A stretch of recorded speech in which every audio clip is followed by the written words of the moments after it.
अखंड मंथन के सभी दर्शकों को नमस्कार।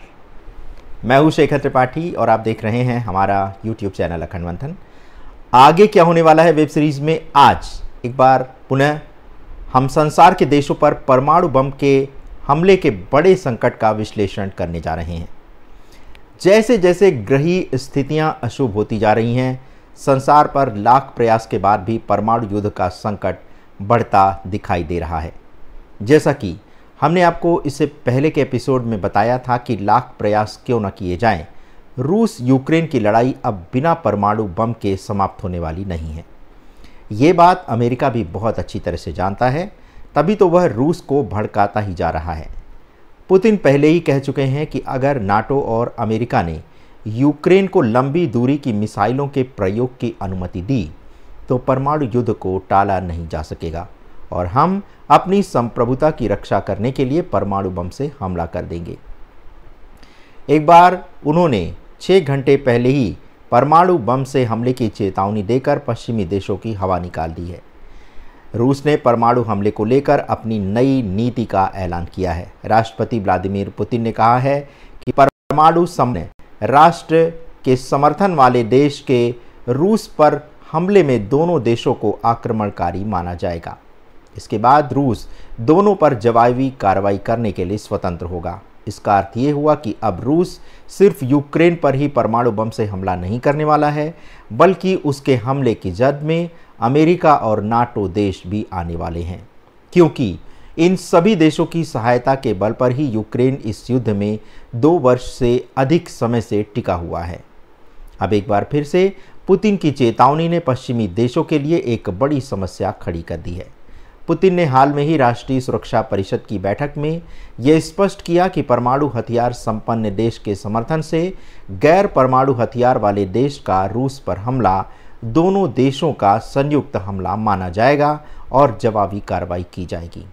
ऐसा माना जा रहा है कि रूस पर यूक्रेन के बढ़ते हमलों के मद्देनज़र परमाणु हमले की नीति में यह बदलाव किया गया है। यूक्रेन बीते 2.5 वर्षों से अमेरिका और पश्चिमी देशों के समर्थन से रूस से टक्कर ले रहा है और हाल के महीनों में उसने रूस पर कई ज़बरदस्त हमले किए हैं। रूस की धरती पर भी कब्जा कर लिया है। द्वितीय विश्व युद्ध के बाद पहली बार किसी देश ने रूस पर हमला किया है और उसकी ज़मीन पर कब्जा किया है। इधर रूस अपने मित्र देश चीन के साथ मिलकर एक गुप्त हथियार कार्यक्रम भी चला रहा है। इसमें वो यूक्रेन के विरुद्ध जारी युद्ध में प्रयोग करने के लिए लंबी दूरी तक हमला करने वाले ड्रोन का विकास और निर्माण कर रहा है। ये जानकारी यूरोपीय खुफिया एजेंसी के 2 सूत्रों से प्राप्त हुई है। रूस की सरकारी सैन्य कंपनी अल्माज एंटे की सह इकाई IMZ कुपोल ने चीन में एक स्थानीय विशेषज्ञ की सहायता से नए ड्रोन मॉडल गैरपिया G3 को विकसित करके उसका परीक्षण किया है। ये जानकारी कुपोल द्वारा रूसी रक्षा मंत्रालय को भेजे गए एक दस्तावेज में दी गई थी। इसमें लिखा गया है कि चीन की एक फैक्ट्री में इसे बड़े पैमाने पर G3 समेत ड्रोनों का निर्माण किया था ताकि यूक्रेन में जारी विशेष सैन्य कार्रवाई में इसका प्रयोग किया जा सके। यद्यपि चीन के विदेश मंत्रालय द्वारा ये बताया गया है कि उन्हें ऐसे किसी भी गुप्त प्रोजेक्ट की जानकारी नहीं है। उधर रूसी राष्ट्रपति व्लादिमीर पुतिन ने एक बार फिर से पश्चिमी देशों को परमाणु हथियारों के प्रयोग की धमकी देते हुए कहा है कि सरकार परमाणु हथियारों के प्रयोग से जुड़े नियम और शर्तों को बदलने जा रही है। पुतिन ने कहा है कि देश के परमाणु नियमों में कई नई चीज़ें जोड़ी जा रही हैं। इसमें रूस के विरुद्ध मिसाइल या फिर ड्रोन हमलों के विरुद्ध परमाणु हथियारों का प्रयोग भी सम्मिलित होगा। अगर रूसी क्षेत्र में बड़े पैमाने पर मिसाइल या ड्रोन से हमला किया जाता है जिससे देश की संप्रभुता पर गंभीर खतरा पैदा होता है, तब भी रूस परमाणु हथियारों का प्रयोग कर सकता है। उन्होंने कहा कि रूस के परमाणु हथियार देश और उसके नागरिकों की सुरक्षा की सबसे बड़ी गारंटी हैं। पुतिन का ये भी कहना है कि जिस तरह से अब संसार का जो सिनेरियो है वो तेज़ी से बदल रहा है, उसे देखते हुए अपने नागरिकों की सुरक्षा को ध्यान में रखकर अब वे अपनी परमाणु हमला नीति में संशोधन करने जा रहे हैं। आपको बताते चलें कि यूक्रेन को ब्रिटेन ने स्टॉर्म शैडो, अमेरिका ने आर्मी टैक्टिकल मिसाइल सिस्टम, दी हैं और ये लंबी दूरी की घातक मिसाइलें हैं जो करीब 300 किलोमीटर तक सटीक निशाना लगा सकती हैं।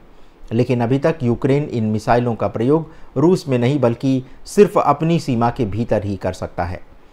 यूक्रेन के राष्ट्रपति व्लादिमीर ज़ेलेंस्की चाहते हैं कि इन प्रतिबंधों को हटाया जाए ताकि वे रूस के भीतर लंबी दूरी के हथियारों का प्रयोग कर सकें। आज बाइडेन और ज़ेलेंस्की की एक मीटिंग होने वाली है जिसमें ज़ेलेंस्की अमेरिकी राष्ट्रपति जो बाइडेन से लंबी दूरी की मिसाइलों के प्रयोग की अनुमति मांग सकते हैं। अगर ये अनुमति मिल जाती है तो वे लंबी दूरी की मिसाइलों का उपयोग रूस के अंदरूनी क्षेत्र को तबाह करने के लिए करेंगे। लेकिन पुतिन का कहना है कि अगर ये अनुमति अमेरिका द्वारा दी जाती है तो फिर हम ये मान लेंगे कि अमेरिका रूस को परमाणु युद्ध करने के लिए उकसा रहा है।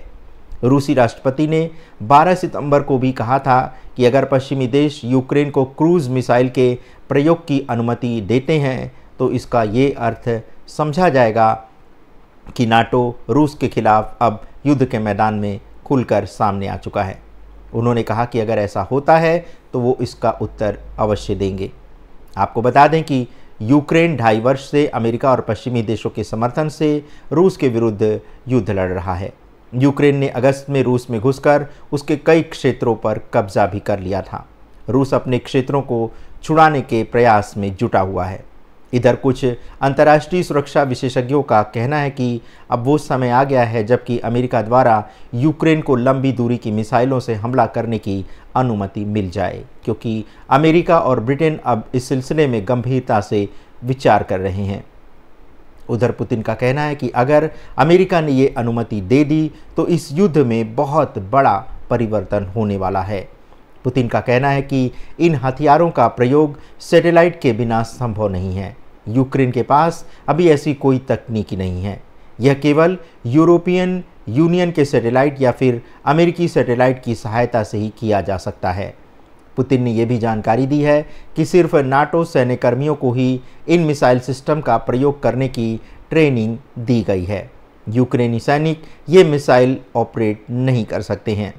इससे पूर्व गुरुवार को अमेरिकी विदेश मंत्री एंटनी ब्लिंकन ने कहा था कि अमेरिका रूस के भीतर सैन्य ठिकानों पर लंबी दूरी के हथियारों का प्रयोग करने पर यूक्रेन पर लगे प्रतिबंधों को अब हटाने जा रहा है। ब्लिंकन ने कहा कि हमें ऐसे साक्ष्य मिले हैं कि रूस के पास ईरान से बैलिस्टिक मिसाइलें आ रही हैं। इसका अर्थ ये है कि रूस का हमला अब और तेज़ होगा। इसका जवाब देने के लिए यूक्रेन को लंबी दूरी तक की मिसाइल का प्रयोग करना होगा। उन्होंने कहा था कि इसके लिए ब्रिटिश पीएम कीर स्टारमर और राष्ट्रपति बाइडेन से वो बातचीत भी करेंगे। एक रिपोर्ट के अनुसार अमेरिका ने पहली बार अक्टूबर 2023 में यूक्रेन को लंबी दूरी की army tactical missile system HIMARS मिसाइलें दी थीं। ये लगभग 300 किलोमीटर तक सटीक निशाना लगा सकती हैं। उधर एक साक्षात्कार में यूक्रेनी रक्षा मंत्री रुस्तम उमरोव ने कहा था कि रूस यूक्रेनी शहरों पर हमला करने के लिए जिन ठिकानों का उपयोग करता है वे इन मिसाइलों की सीमा के भीतर हैं। इससे पहले फ्रांस ने भी यूक्रेन को लंबी दूरी की स्टॉर्म शैडो मिसाइलें दी थीं। ये 250 किलोमीटर तक टारगेट पर निशाना लगा सकती है, लेकिन उसकी ये भी शर्त थी कि इसका प्रयोग अपनी सीमा के भीतर ही किया जाएगा।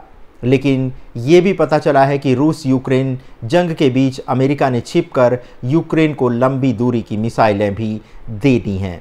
अमेरिकी रक्षा विभाग पेंटागन ने बुधवार को बताया कि उसने यूक्रेन को HIMARS की 12 मिसाइलें दी थीं। अमेरिकी मीडिया के अनुसार राष्ट्रपति जो बाइडेन ने पहले यूक्रेन को HIMARS मिसाइल देने से इनकार कर दिया था। बाद में फरवरी के माह में अमेरिकी राष्ट्रपति ने मिसाइल देने की स्वीकृति दे दी। यद्यपि तब इसकी जानकारी सार्वजनिक नहीं की गई थी। पेंटागन के प्रवक्ता लेफ्टिनेंट कर्नल गैरन गान ने बताया है कि यूक्रेन की सुरक्षा को ध्यान में रखते हुए इसकी जानकारी छिपाई गई थी। मिसाइल देने के बाद इस डिलीवरी को 12 मार्च की सहायता पैकेज में सम्मिलित कर दिया गया था। अप्रैल की शुरुआत में HIMARS मिसाइल यूक्रेन पहुंच गई हैं। इसकी रेंज 300 किलोमीटर है, यानी अगर युद्ध में इसका प्रयोग होता है तो यह रूस के 300 किलोमीटर तक के क्षेत्र पर हमला कर सकती हैं। आपको बताते चलें कि एक वर्ष में 500 HIMARS मिसाइलें बन रही हैं। ये मिसाइलें जितनी शक्तिशाली होती हैं उन्हें बनाने में भी उतनी ही मेहनत और समय लगता है। ATACMS को बनाने वाली कंपनी लॉकहीड मार्टिन एक वर्ष में 500 मिसाइलों का ही प्रोडक्शन करती है।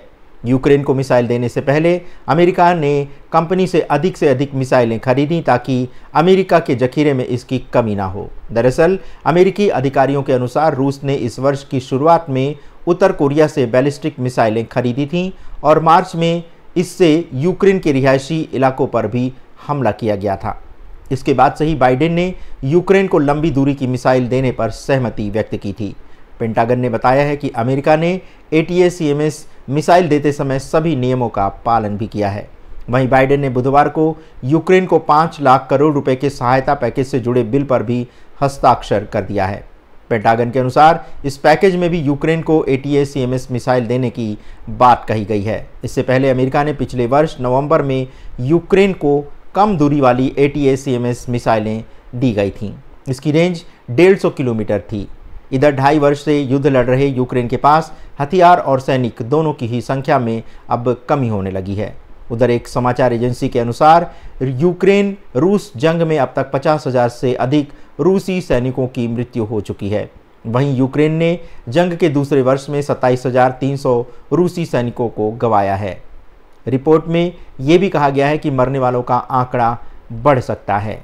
इससे पहले फरवरी में राष्ट्रपति व्लादिमीर जेलेंस्की ने भी यूक्रेनी सैनिकों की मौत का आंकड़ा प्रस्तुत किया था। जेलेंस्की के अनुसार युद्ध में अब तक सिर्फ 31,000 यूक्रेनी सैनिकों की जान गई है, जबकि अमेरिकी खुफिया जानकारी के अनुसार यूक्रेन के 70,000 से अधिक सैनिकों की मृत्यु हो चुकी है।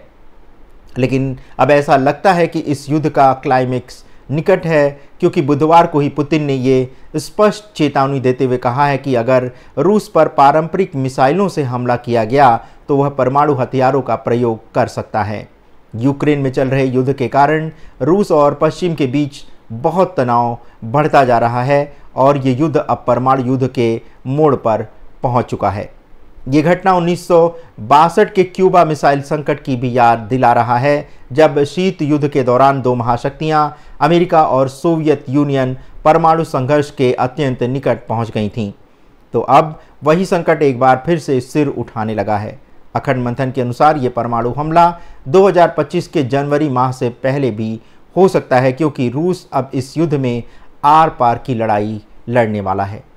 तो दर्शकों, आज के अंक में बस इतना ही। मिलते हैं अगले अंक में, तब तक के लिए हमें अनुमति दें। धन्यवाद, नमस्कार।